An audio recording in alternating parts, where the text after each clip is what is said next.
Estados Unidos vuelve a ser escenario de protestas contra el racismo y contra la violencia policial. Esta vez la indignación social resurgió en Kentucky luego de que la justicia retirara cargos penales a los policías involucrados en el asesinato de la trabajadora médica afroamericana Breonna Taylor. Segunda jornada de la Asamblea General en Naciones Unidas marcada por algunas tensiones al interior de América Latina y por la crisis en Venezuela. Nicolás Maduro atacó las sanciones de Estados Unidos, mientras que el opositor Juan Guaidó pidió a la comunidad internacional que tome medidas contra Maduro. Y fue detenido el activista hongkonés Joshua Wong, uno de los rostros más reconocidos del movimiento pro democracia de Hong Kong. El joven es acusado de haber participado en una reunión ilegal en 2019 y de violar la ley que prohíbe cubrirse el rostro en las manifestaciones. Muy buenos días, bienvenidos a las noticias de France 24. Saludamos a nuestra audiencia, como siempre, gracias por acompañarnos. Soy Santiago Aristía y comenzamos esta emisión en Estados Unidos, que es escenario de nuevas protestas contra el racismo y contra la brutalidad policial. Y esto tras el anuncio del fiscal general de Kentucky de que 2 de los 3 policías implicados en el asesinato de la trabajadora médica afroamericana Breonna Taylor no van a enfrentar cargos y el tercero de ellos podría enfrentar una pena máxima de 5 años de prisión. Recordemos que Taylor tenía 26 años cuando murió en su apartamento en una supuesta redada antidrogas. El periodista Edgar Costa nos reportaba sobre el ambiente que se vivió anoche en la ciudad de Louisville, en el estado de Kentucky. Esto nos decía. Intensa jornada en la ciudad de Louisville, aquí en Kentucky, tras el veredicto del jurado en el caso de Breonna Taylor, que ha indignado a una multitud que ha salido a las calles y ha habido contundencia. 2 policías han sido baleados, heridos en estos disturbios que han hecho que Kentucky sea el foco de la noticia del movimiento Black Lives Matter, que desde marzo está agitando el país. Pues bien, uno de los nombres más coreados fue el de Breonna Taylor, donde hoy estamos viendo que los policías implicados en su caso no van a ser presos, no van a tener unas sentencias contundentes. Muchos manifestantes han estado durante toda la noche. Ahora mismo hemos visto cómo eran cercados por la policía y unos 40 personas han sido detenidas en este momento y sigue la tensión en Louisville. En otras noticias, la crisis en Venezuela quedó en evidencia ayer durante la segunda jornada de la Asamblea General de Naciones Unidas. En el evento oficial fue transmitido el mensaje del presidente Nicolás Maduro, quien rechazó nuevamente las sanciones impuestas por Estados Unidos y las calificó como ataques, mientras que el líder opositor, Juan Guaidó, emitió un mensaje a través de las redes sociales llamando a la comunidad internacional a tomar medidas decisivas contra Maduro. El informe es de Matías Arraez. Venezuela protagonizó la segunda jornada de la Asamblea General de la ONU. En un largo discurso que duró más del doble del tiempo que le fue asignado, el presidente Nicolás Maduro culpó a Estados Unidos de la crisis en el país y aseguró que está preparado para resistir sus ataques dirigidos a expulsarlo del poder. Lo mínimo que podemos decir es que se ha impuesto la desmesura, que es el más terrible de los pecados, que parece haberse apoderado completo de las élites estadounidenses. Es por ello que la República Bolivariana de Venezuela reitera la necesidad de reivindicar los principios de respeto a la soberanía. Poco después, Juan Guaidó se dirigía también al mundo, pero a través de las redes sociales. El líder de la oposición venezolana, reconocido por más de 50 países como el presidente legítimo, pidió a la comunidad internacional mantener la presión a Maduro, ya que según él, la vía diplomática está agotada. Hoy les pido a todos los representantes de los Estados miembros que asuman la responsabilidad de asistir al gobierno legítimo de Venezuela en su misión de proteger al pueblo de Venezuela, de salvar a Venezuela y considerar una estrategia que contemple escenarios luego de agotar todas las vías. Guaidó reiteró que su alocución representaba a la Venezuela real y señaló al gobierno de Nicolás Maduro de violar los derechos humanos en línea con el informe de la misión de la ONU en ese país, que señaló al presidente venezolano y otros de sus funcionarios de ser responsables de delitos de lesa humanidad. Y para profundizar en la información nos acompaña desde Nueva York, Estados Unidos, Antonella Martí. Ella es analista política. Antonella, muchísimas gracias por su presencia en France 24. Bueno, vamos a hablar de la segunda jornada, ¿no?, de la Asamblea General de Naciones Unidas, que estuvo marcada, entre otras cosas, por supuesto, por discursos que plantean tensiones, ¿no?, al interior de América Latina, la crisis en Venezuela, los pronunciamientos de Maduro, de Guaidó, de la presidenta interina de Bolivia, lanzando acusaciones hacia Argentina. ¿Cómo llega América Latina a esta cumbre? ¿Hay menos sintonía entre los países que en otras oportunidades, Antonella? Buenos días, Santiago. Sí, efectivamente, esta segunda jornada nos dejó muchas cosas que también claramente esperábamos de los mandatarios que fueron oradores, empezando por Venezuela, un país al que lamentablemente, como decíamos ayer, las Naciones Unidas sigue otorgándole espacio a esta persona, quien ha violado sistemáticamente los derechos humanos, las libertades de los venezolanos, quien incluso habla de soberanía, pero ha gestado una de las peores mafias institucionalizadas dentro del aparato venezolano, en nexos con las guerrillas marxistas, el terrorismo islámico, entre otros tantos peligros de los que ya sabemos a lo largo del hemisferio, y encima otorgándole a Cuba la decisión absoluta de la vida venezolana, ¿no? Ahora, la cuestión es que Nicolás Maduro en su discurso insistió en la transparencia de ciertas elecciones legislativas, elecciones totalmente ilegítimas, ¿no? Partiendo de que, a ver, primero, él no es y nunca ha sido el presidente legítimo de Venezuela, sino más bien ha sido quien ha usurpado el poder para continuar con ese socialismo del siglo XXI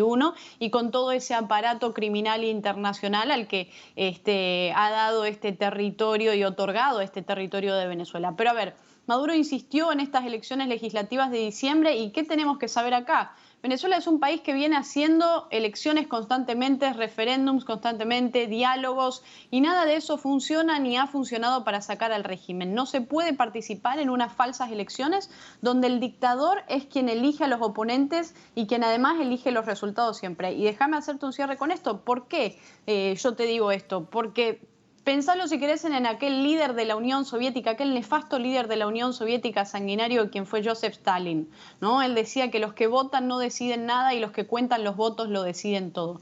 Y Venezuela es un país que desde 1998 aniquiló cualquier vestigio de democracia y de elecciones libres.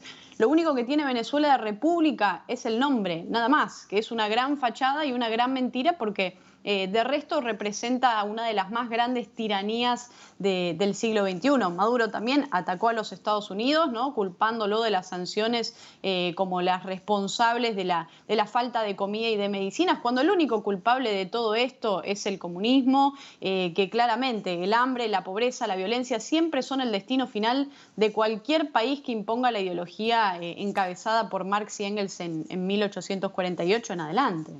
Antonella Martí, muchísimas gracias por su análisis en France 24. Cambiamos de noticia porque un tribunal de la Corte Nacional de Justicia de Ecuador ordenó la localización y la captura del expresidente Rafael Correa, cuya condena a 8 años de prisión por cohecho, en el caso conocido como Sobornos 2012-2016, fue ratificada días atrás. Recordemos que este fallo lo había inhabilitado para presentarse como candidato a la vicepresidencia del país y también para ejercer cargos públicos.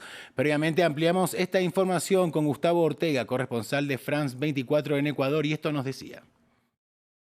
Luego de ejecutoria la sentencia a 8 años de prisión, el Tribunal de la Corte Nacional de Justicia ha emitido la orden de captura en contra de 19 procesados en el caso Sobornos, en el cual incluye también a Rafael Correa. Luego de que 2 jueces de la Corte Nacional de Justicia emitiera la orden a la Policía Nacional, debe solicitarse la captura en contra de Rafael Correa. Recordemos que esto se debe por el caso Sobornos, por el cual Rafael Correa deberá ser, en todo caso, se abre la solicitud para su captura. Luego de esto debe cumplirse también el procedimiento por parte de la Interpol, que compete la solicitud, la revisión y la respuesta por parte de la Interpol. Recordemos que, en todo caso, esta sería la tercera solicitud de captura en contra de Rafael Correa. Las 2 primeras habrían sido realizadas por el caso del secuestro del activista Fernando Ovalda y de igual forma ahora por el caso Sobornos. sobornos. Pero esto también ha generado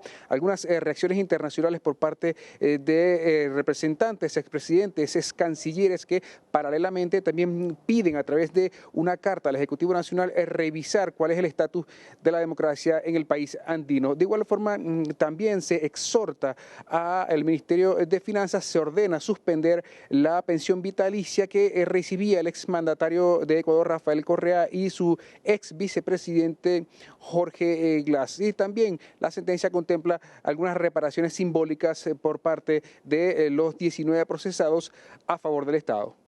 Más noticias de América Latina y vamos a Venezuela, que ayer vivió otro apagón que dejó sin luz, sin teléfono y sin internet a gran parte de Caracas y a otros 4 estados cercanos a la capital. De momento se desconocen las causas del desperfecto y el gobierno todavía no se pronunció al respecto. Las fluctuaciones en el servicio, que suponen altibajos en la recepción de electricidad, causaron graves daños en los electrodomésticos. Recordemos que en marzo de 2019 se produjeron numerosos apagones en todo el territorio, algunos de los cuales se prolongaron durante días en todo el país. Y en otras noticias, el activista pro democracia hongkonés Joshua Wong fue detenido de nuevo por las autoridades del territorio semiautónomo por haber celebrado una reunión ilegal en octubre de 2019 y también por saltarse la antigua norma que prohibía cubrirse el rostro durante las manifestaciones en Hong Kong. El informe es de Álvaro Cordero. El activista Joshua Wong volvió a ser detenido por las autoridades. No es la primera vez que la principal figura del movimiento prodemocrático es arrestada, pero esta vez las autoridades lo acusan de participar en una reunión ilegal en octubre de 2019 y por llevar una máscara en las protestas, un acto ilegal hasta antes de la pandemia. En total podría enfrentar hasta 6 años de prisión. Con el efecto escalofriante generado por las autoridades de Beijing, es el tercer proceso que tengo que enfrentar desde que salí de prisión el pasado junio. Pero pase lo que pase, seguiré resistiendo y espero que el mundo sepa cómo los hongkoneses eligen no rendirse. Pueden procesarnos, arrestarnos, encerrarnos en la cárcel, pero no pueden censurar nuestro compromiso con la libertad. Pero Wong no ha sido la única figura en sufrir las consecuencias de la nueva ley de seguridad que rige en la antigua colonia. Otras figuras clave del movimiento que busca rechazar la injerencia de Beijing en los asuntos de Hong Kong ya han sido detenidas con anterioridad, como el magnate Jimmy Lai o la activista Agnes Chow, algo que ha hecho que desde hace semanas se pida su libertad. Nos preocupa la situación de los derechos humanos en China de cara al próximo Día Nacional del 1 de octubre.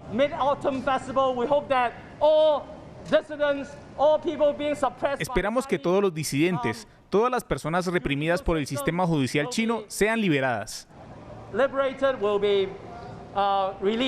La conocida Revolución de los Paraguas es un movimiento que busca defender la autonomía de Hong Kong respecto al resto de China, y desde mediados de 2019 su lucha se ha intensificado contra el poder central a pesar de las crecientes restricciones impuestas. Y el gobierno de Francia anunció este miércoles nuevas restricciones en una decena de ciudades para contener rebrotes de coronavirus.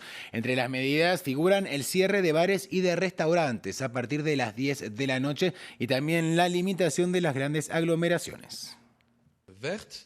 69 departamentos en Francia ahora son denominados como zonas rojas. Se han dividido en 3 niveles de alerta con diferentes medidas y restricciones. La zona en alerta más baja es una donde el coronavirus se está propagando activamente. Las zonas de alerta reforzada, incluidas París, Lyon y Burdeos, están viendo cómo el virus se propaga más rápidamente, especialmente entre los ancianos. La situación sanitaria se considera extremadamente grave en las zonas de máxima alerta donde los servicios de salud están sometidos a una presión cada vez mayor, como es el caso de la región de Marsella y el territorio de ultramar de Guadalupe. Si la situación sanitaria empeora en dichas zonas, se las pondría en estado de emergencia. Se tienen en cuenta varios factores diferenciales al definir el nivel de alerta de una zona roja, comenzando con el número de contagios por cada 100.000 personas durante una semana, que está por encima de 50 para zonas en alerta, más de 150 para zonas en alerta reforzada y más de 250 en aquellos de alerta máxima. También se considera el número de casos en personas mayores de 65 años, así como el número de ingresos en unidades de cuidados intensivos. Y a una semana de haberlo impuesto nuevamente, el gobierno de Israel aprobó endurecer el confinamiento social, reduciendo al mínimo esencial la actividad económica del país. El gabinete de ministros israelí tomó la decisión tras un importante incremento de los contagios en las últimas 24 horas, que se acercó a los 7.000 diarios. Las nuevas medidas entrarán en vigor este viernes, antes de las celebraciones del domingo y lunes de la jornada más sagrada del Año Nuevo judío. Hablamos de Yom Kippur o Día del Perdón. Llegamos de esta manera al final de otra emisión informativa, pero quédense con nosotros porque hay mucho más en el resto de nuestra programación y, por supuesto, como les decimos siempre, en france24.com.